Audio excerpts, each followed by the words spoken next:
Hey, just want to walk you through this quality list here. This is for the Zone diet, and when you first look at it, it's probably a little overwhelming, but here's how it breaks down. We have obviously your macro food groups. You have protein, fats, carbohydrates. Carbohydrates being vegetables, fruit, and then processed. Now, in general, this is kind of how you want to prioritize your meals. Protein first, your quality fats second, and then you start picking out your carbohydrates. And with the quality emphasis on this specific sheet, quality and protein is basically focused on what's the leanest sources of protein that have lower fat content. So grams of fat, this column here, let me highlight it really quick. This is where you'd focus. Now, like egg whites are extremely low in fat, scallops, low in fat, crab meat, shrimp. Basically, a lot of um,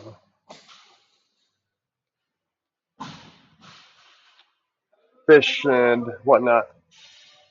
What's the word I was looking for there? Seafood. That's the word I'm looking for. And then turkey meat, turkey deli meat, chicken breast, lean, tofu. But then once we cross that, like 5 grams of fat per serving, I'd say that's a kind of a medium quality. So, but doesn't mean like salmon and eggs or 90% beef, doesn't mean those things aren't high in nutrients or great for you. I would just say like use those a little bit more sparingly than these ones as we start to optimize your body composition. And then down even further, anything more than 10 grams of fat, it's listed in yellow, simply because it is going to be a much higher fat content, and we want to be careful how much fat we're intaking. Like this here, you see it, 80% ground beef, undrained, 17 grams of fat. I give it a D quality just because it's so high in fat. And again, it doesn't mean you can't have it. It just means we want to use those more sparingly. And over time, we want to develop more of a mindset to stick around these two groups primarily. So that's your proteins. Use these little, let me blow this up a little bit. At the bottom of each section, there's some little helpful tips. So use those to help with that. As we get into fats, so now I'm kind of focused on these 3 columns. Um, Ideally, we can stick with the most monounsaturated fats because that helps produce those good eicosanoids. If you watch my video on eicosanoids and hormones, these healthy fats, monounsaturated fats, are the best. Polyunsaturated fats are second best. They're very good for you still. And then saturated fats are not good for you. So we want to be careful with how much of those we intake because saturated fats can ultimately lead to more inflammation and just kind of throws your body out of rhythm with the hormones and stuff. So what I have here is anything up here. You see the quality is A. So these A quality food groups would be where you want to start, or at least, so all you need is 3 almonds or 3 cashews or a third of a teaspoon of almond butter. Like those are going to be higher in monounsaturated fats. And then the more down here you get, the lower the quality, right? Other things that are not nuts and seeds. So these are other forms of fat. You have avocado, that is fantastic for you. Olive oil is really good. Olives are really good for you. But then lard, tahini, um, almond milk. You start to get in these lower, like coconut oil, coconut milk, much lower in the mono and polyunsaturated fats, and much higher in saturated fat. Now, coconut oil does have benefits to it, but as far as saturated fat goes, it's just not going to be high on our list for the goals of being in the zone and helping fix your hormones.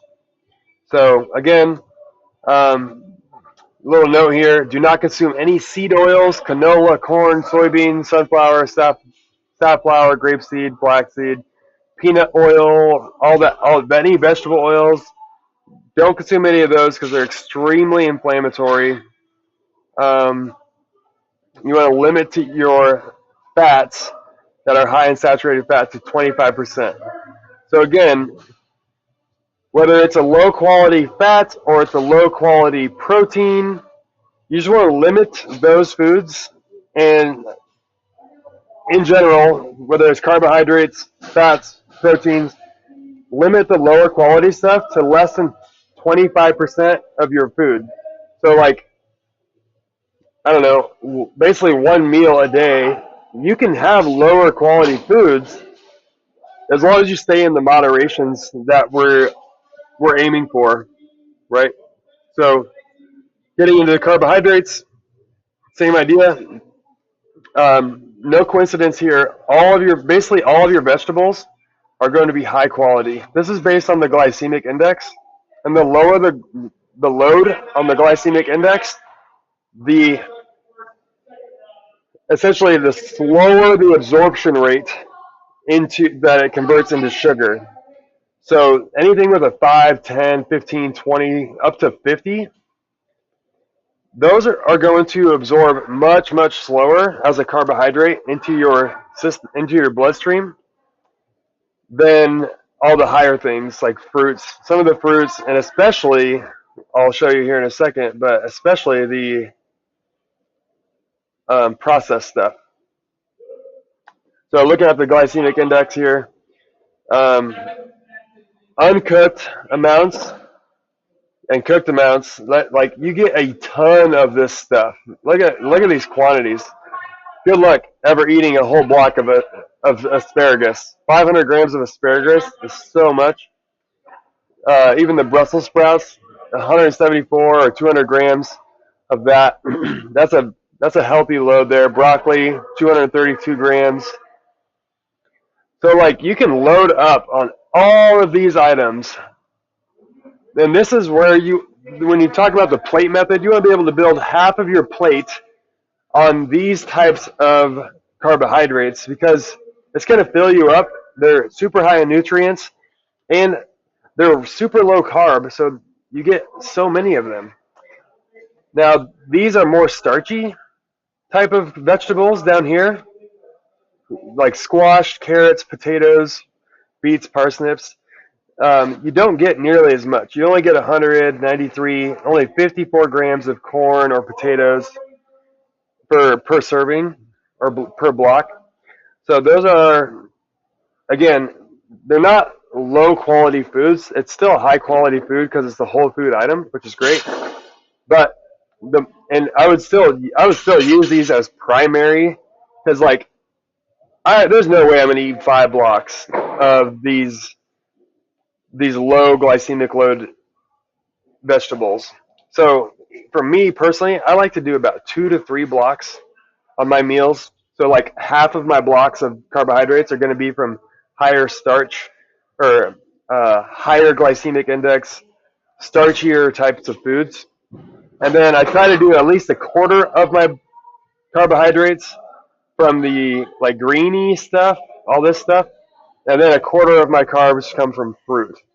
Okay. And that doesn't mean I don't cheat and I don't have some of the things from these processed foods, but you'll see that the effects it has on your body, just the way you feel, the way you perform cognitively and physically in the gym. You're just going to feel so much better when you load up with these higher quality items. So then we move down to fruit. Again, these are just measurables and how much you. These are just how much you get of the serving and the glycemic load on that. So you see berries as a common theme: cherries, blackberries, raspberries, strawberries, even blueberries. They're pretty low on the glycemic load, so you get more of those types of things. And then the lower you go here, like bananas, pineapple, dates, watermelon, they're higher in glycemic load, so they convert to sugar in your bloodstream a lot faster, which could result in converting over to fat. So, not to get too nerdy, but then we get down into the processed items. Um, Now, regardless of whether it has a low glycemic load or not, when it's processed and it's made with a whole bunch of different ingredients and stuff, your body will absorb that and convert it into sugar and fat much faster. Plus, things like a chocolate bar, like chocolate is super high in fat. It has carbohydrates in there, but there's a lot of fat that typically goes into chocolate, which is why it seems like it's so low in glycemic load. It's not. It's that's kind of like almost like false advertising. It's like low glycemic load. You should be able to eat more of this. So it's like no, none of this stuff you want to have a lot of. But you can do about 25% of your carbohydrates from these types of things, staying in the zone moderations. So again, consider the notes at each one to help as a tool. But in general, this is just things that you can aim for over time to help begin converting your lower quality foods into higher quality food choices. So that's all this is supposed to be, is just a little tool. If you realize that a lot of the things you're choosing is in the lower quality stuff, just convert one thing. Maybe you're eating a lot of 80% ground beef. Try to start incorporating it into salmon or ground turkey or chicken breast. Like just pick one thing and start switching it in for the higher quality stuff. Slowly but surely, you'll be in a higher quality food, more of a zone-based diet, and all of these things are going to cater towards optimizing your body composition, optimizing your performance in the gym and cognitively, in general, just get your body to